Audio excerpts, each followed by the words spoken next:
Hello everyone, आज हम देखने वाले हैं ट्रांसफर ऑफ प्रॉपर्टी एक्ट 1882, जिसे हम प्रीलिम्स पॉइंट ऑफ व्यू से पढ़ेंगे, जिसमें हम इंपॉर्टेंट केसेस पे देखेंगे और इंपॉर्टेंट सेक्शंस कौन से हैं उनको समझेंगे।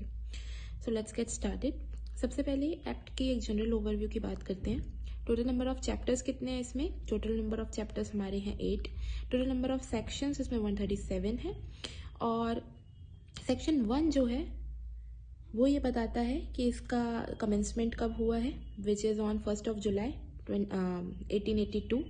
और इसके बाद हमारा इसका जो स्कोप है कि होल ऑफ इंडिया पे अप्लाई होता है, लेकिन अब जम्मू एंड कश्मीर पे भी होने लगा है after Jammu and Kashmir reorganisation act.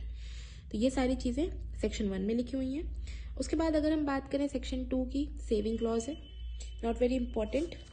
Important क्या है हमारे लिए? इंटरप्रिटेशन क्लॉज, जो कि सेक्शन नंबर 3 में दिया हुआ है, तो इसे हम डिटेल में देखेंगे। सबसे पहले जो टॉपिक दिया हुआ है दैट इज इमूवेबल प्रॉपर्टी, जिसे सेक्शन 3 में डिफाइन किया गया है। इसकी जो डेफिनेशन दी हुई है वो नेगेटिव दी हुई है कि क्या इमूवेबल प्रॉपर्टी नहीं है। तो 3 चीजों को एक्सक्लूड किया गया है, standing timber, growing crops and grass. तो ये 3 चीजों को छोड़ करके बाकी सब कुछ क्या है? इमूवेबल प्रॉपर्टी है। तो अब ये डेफिनेशन तो बहुत ही नैरो है, संकीर्ण है, तो इसलिए हमें थोड़ा सा जनरल क्लॉजेस एक्ट की भी डेफिनेशन देखनी पड़ती है, which is given under section 3 clause 26 of general clauses act, जो डिटेल में इमूवेबल प्रॉपर्टी को डिफाइन करती है। और उसमें क्या दिया हुआ है कि 3 चीजें इमूवेबल प्रॉपर्टी की डेफिनेशन में आती है: land, benefits to arise out of land and things attached to earth. तो ये 3 चीजें। अब जो हमारी थिंग्स अटैच्ड टू अर्थ है उसमें भी 3 चीजें आएंगी, हम उसे बाइफरकेट कर सकते हैं। जैसे कि थिंग्स अटैच्ड टू अर्थ में थिंग्स एम्बेडेड इन अर्थ, ठीक है, जैसे कि हमारी जो चीजें जड़ से अर्थ में जुड़ी हुई हैं, जैसे ट्रीज हो गए, ये सारी चीजें आ जाती हैं। Things attach to what is embedded, यानी कि उन चीजों से जुड़ी हुई चीजें जो कि ऑलरेडी अर्थ में अटैच्ड है, जैसे कि वॉल अर्थ में अटैच्ड है लेकिन वॉल के साथ में दरवाजे, खिड़की, पंखे जुड़े हुए हैं, तो वो भी इमूवेबल प्रॉपर्टी में आ जाएगा। एंड थिंग्स रूटेड इन अर्थ, तो जैसे कि हमारे ट्रीज वगैरह हो गए जिसकी जो रूट है वो क्या है? अर्थ में है, ठीक है। तो embedded, attached and embedded to what is attached, ये 3 चीजें आती हैं हमारी इमूवेबल प्रॉपर्टी में। उसके बाद 3 चीजें एक्सेप्शंस जो हैं वो तुमने देख ही लिए कि स्टैंडिंग टिम्बर, ग्रोइंग क्रॉप्स और ग्रास नहीं आता है।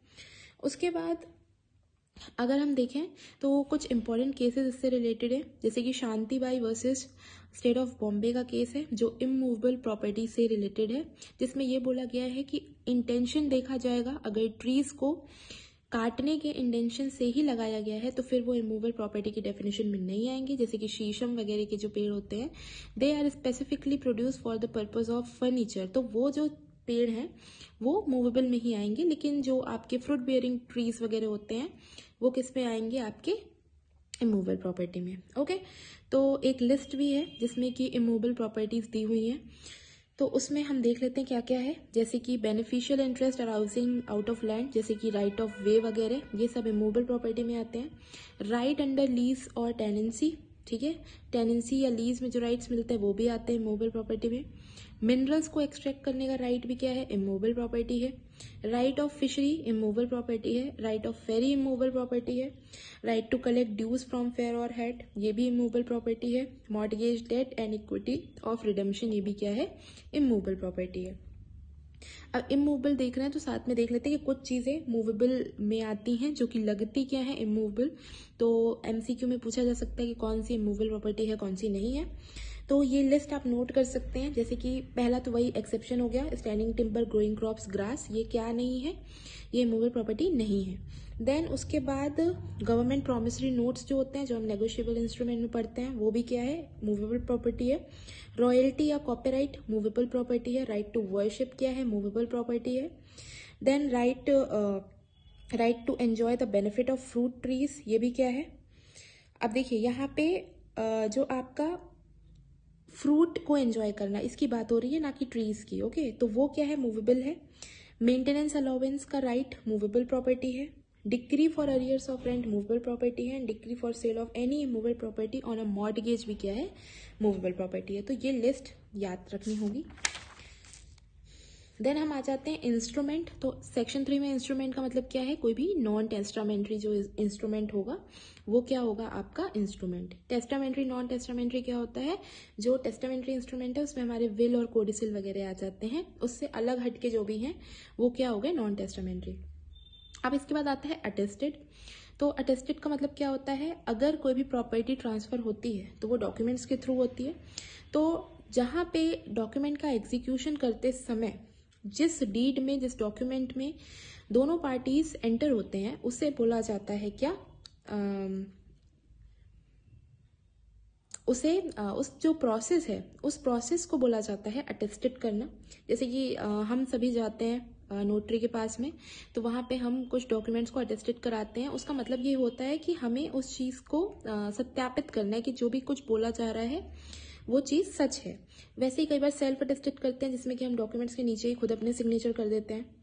तो ये क्या होता है, अटेस्टेशन।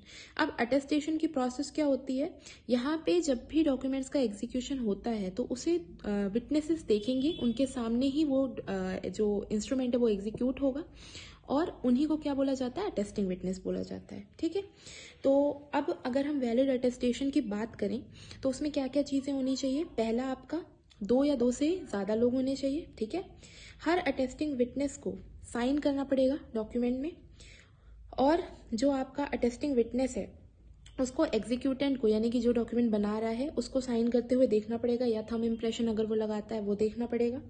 ठीक है, दूसरे पर्सन को भी लगाते हुए देखना पड़ेगा, और उसको एक्नॉलेजमेंट एक रिसीव करना पड़ेगा कि भाई जो सिग्नेचर है दोनों लोगों का वो उन्हीं का है या नहीं है ना। तो ये जब प्रोसेस फुलफिल होती है then it is known as attestation process.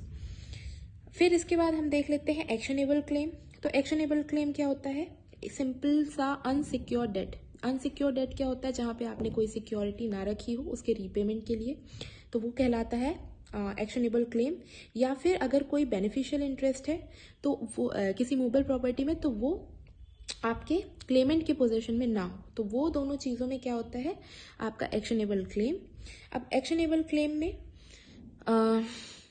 हम यहाँ पे डेफिनेशन देख रहे हैं, इसके बाद हम जो लास्ट के सेक्शन आएंगे 136, 137 वहाँ पे देखेंगे इस टॉपिक को। तो यहाँ से डेफिनेशन देखना है। कुछ एग्जांपल्स एक्शनेबल क्लेम के, जैसे कि अरियर्स ऑफ रेंट हो गया, है ना, इंश्योरेंस पॉलिसी के तहत अगर मनी ड्यू है तो वो हो गया, अगर रिटर्न ऑफ अर्नेस्ट मनी है ना, उसका कोई क्लेम कर रहा है तो वो भी हो गया क्या, actionable claim. Then Muslim women का अनपेड डार जो होता है वो भी क्या है, एक्शनेबल क्लेम है। ठीक, अब एक क्वेश्चन बहुत आता है कि क्या मीन प्रॉफिट एक्शनेबल क्लेम है, तो मीन प्रॉफिट कभी भी एक्शनेबल क्लेम नहीं होता। मीन प्रॉफिट कहाँ दिया हुआ है, 2 सबसेक्शन 12 में आपके सीपीसी में, है ना। देन इसके बाद कॉपीराइट भी एक्शनेबल क्लेम नहीं है। राइट टू गेट डैमेजेस अगर टॉर्ट्स के थ्रू है या ब्रीच ऑफ कॉन्ट्रैक्ट के थ्रू है तो वो भी एक्शनेबल क्लेम नहीं है। देन डिक्री ऑफ डेट भी नहीं है, और उसके अलावा अगर कोई फ्यूचर डिक्री है तो वो भी क्या नहीं है, एक्शनेबल क्लेम नहीं मानी जाती है। सो जब हम चैप्टर नंबर 8 देखेंगे तो हम डिटेल में 130 to 137 टीपीए में एक्शनेबल क्लेम को पढ़ेंगे। अब आता है नोटिस, है ना, सेक्शन 3 में ही नोटिस दिया हुआ है। एक चीज टीपीए में अच्छी है कि इसमें कोई क्लॉजेस या नंबर्स नहीं है, तो याद करने में ईजी है। सेक्शन 3 में ही सारी डेफिनेशन दी हुई है इंटरप्रिटेशन क्लॉज में, है ना। तो अब हम देखते हैं नोटिस क्या होता है। नोटिस में इसमें आपका जो डेफिनेशन दी हुई है उसमें 2 चीजें दी है। पहला कि किसी व्यक्ति को बोला जाएगा कि उसे नोटिस है, यानी किसी बात की जानकारी है, कब, number 1 when he actually knows that fact, जब उसे सच में उस तथ्य के बारे में पता है।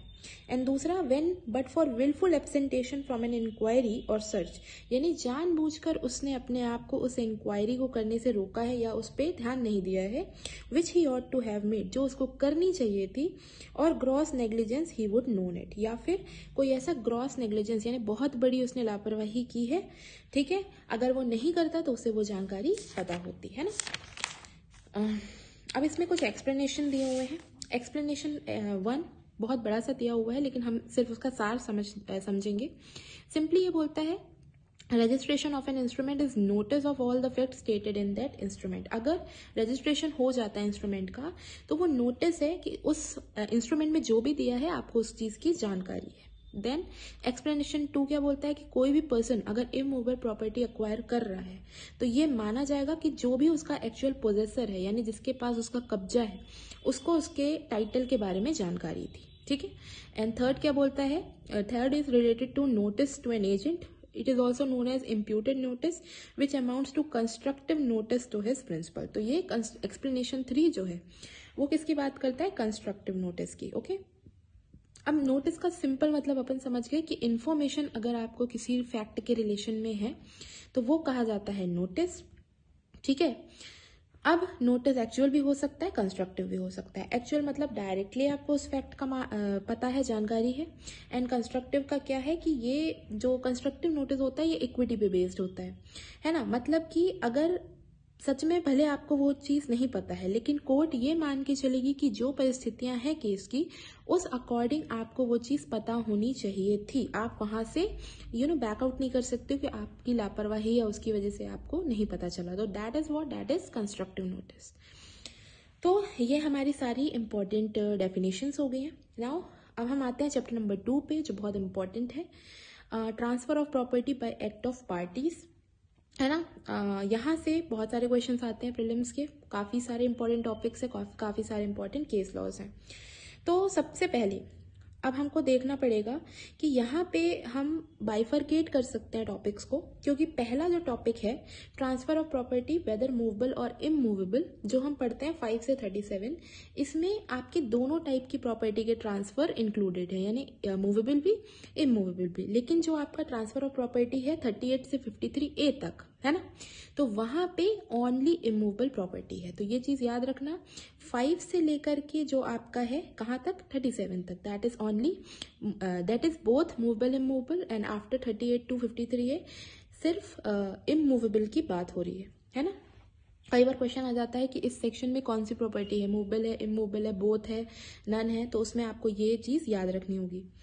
अब सबसे इंपॉर्टेंट सेक्शन जो है सेक्शन नंबर 5, जो क्या बात करता है भाई, definition of transfer of property, क्या है, संपत्ति का अंतरण, है ना। तो सेक्शन 5 में क्या क्या चीजें बोली गई हैं देखते हैं। सेक्शन 5 सिंपली बोलता है transfer of property bye act which a living person conveys property in present और इन फ्यूचर। तो जहां पर कोई लिविंग पर्सन, याद रखना इंटर वीवो ट्रांजैक्शन ही होता है यहाँ। इंटर वीवो मतलब क्या, जीवित व्यक्तियों के बीच में ही संपत्ति का अंतरण होता है, ओके। तो पहला पॉइंट लिविंग पर्सन्स, दूसरा प्रेजेंट में हो सकता है, फ्यूचर में हो सकता है, वर्तमान में, भविष्य में, दोनों में, ठीक है। किसको हो सकता है, एक या एक से ज्यादा लिविंग पर्सन्स को, हिमसेल्फ खुद को भी हो सकता है संपत्ति का अंतरण या ट्रांसफर ऑफ प्रॉपर्टी। कैसे, अभी हम देखेंगे। टू हिमसेल्फ एंड वन और मोर अदर लिविंग पर्सन, ठीक है, खुद को या खुद के साथ में और लोगों को भी। तो सिंपली यहाँ पे क्या बोला गया है कि जब जो लिविंग बींग्स हैं, लिविंग ह्यूमन बींग्स हैं, वो लोग एक दूसरे के साथ में ट्रांसफर ऑफ प्रॉपर्टी करते हैं, चाहे वर्तमान में, इन प्रेजेंट और इन फ्यूचर, तो उसे क्या बोला जाता है, ट्रांसफर ऑफ प्रॉपर्टी। खुद को कैसे होता है, ट्रस्ट के थ्रू। अगर आप कोई ट्रस्ट क्रिएट करते हो और उसके ओनली मेंबर आप स्वयं रहते हो तो उस केस में आप स्वयं को प्रॉपर्टी डालोगे, क्योंकि आप ट्रस्ट में अगर कोई भी प्रॉपर्टी डाल रहे हो तो वो आपको खुद को ही आ रही है, ठीक है। अब सेक्शन 5 में लिविंग पर्सन्स में कौन कौन आता है, कंपनी, क्योंकि कंपनी को भी हम जानते हैं आर्टिफिशियल पर्सन होती है but it is a person, association, संगठन, and body of individuals whether incorporated और नॉट, है ना। तो अगर बहुत सारा ग्रुप है, ग्रुप ऑफ इंडिविजुअल्स है, तो वो भी क्या आ जाएगा आपका लिविंग पर्सन में। अब ये तो हमने देख लिया कि इसके एसेंशियल्स क्या क्या हैं। अब इसके बाद देखते हैं कुछ और इम्पोर्टेंट केसेस। यहाँ पे कौन कौन से केस लॉ इम्पोर्टेंट है। एक Jugal Kishore versus raw cotton company limited का केस इम्पोर्टेंट है, जो क्या बात करता है, the transfer of property may be made so as to take place with immediate effect और ऑन सम फ्यूचर डेट, है ना। तो ट्रांसफर ऑफ प्रॉपर्टी कब होना चाहिए, या तो उसी दिन इमीडिएट इफेक्ट से या फिर किसी